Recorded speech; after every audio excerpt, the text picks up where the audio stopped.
where am I today? Gonna harmonize and we're gonna shout.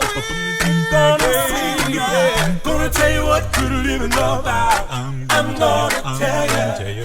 I don't know about anyone else.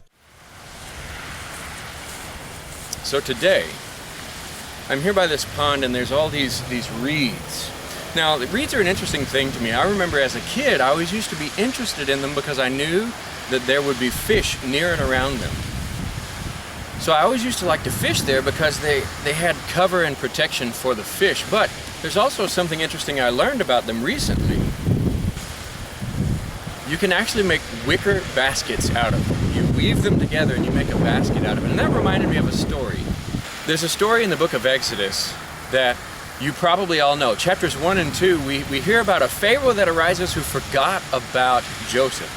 And he's getting afraid of the Israelites. And because he's afraid of the Israelites, he starts to enslave them and give them hard labor to do. And the Israelites cry out to God, and then they start multiplying so much that he starts to kill the firstborn baby boys. And so this story from Exodus chapter 2, I want to read to you. Now a man from the house of Levi went and took as his wife a Levite woman. The woman conceived and bore a son.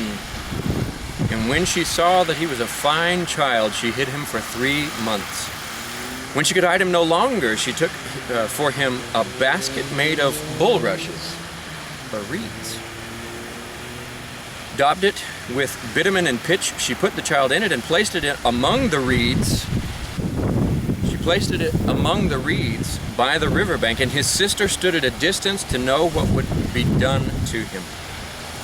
Now the daughter of Pharaoh came down to bathe at the river while her young woman walked beside the river. She saw the basket among the reeds and sent her servant woman, and she took it.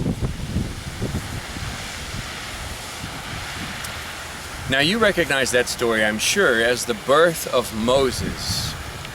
And so whenever I think about these reeds, Moses survived because of these reeds, these bulrushes, because his mother made a basket, a wicker basket, an ark, to be able to save Moses from the death that Pharaoh had for him.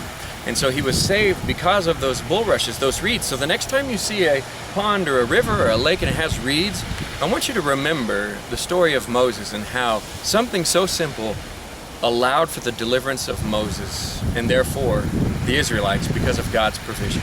So thank you again, as always, for joining me for another episode of Where in the World is Dustin Jones? I'll see you next time.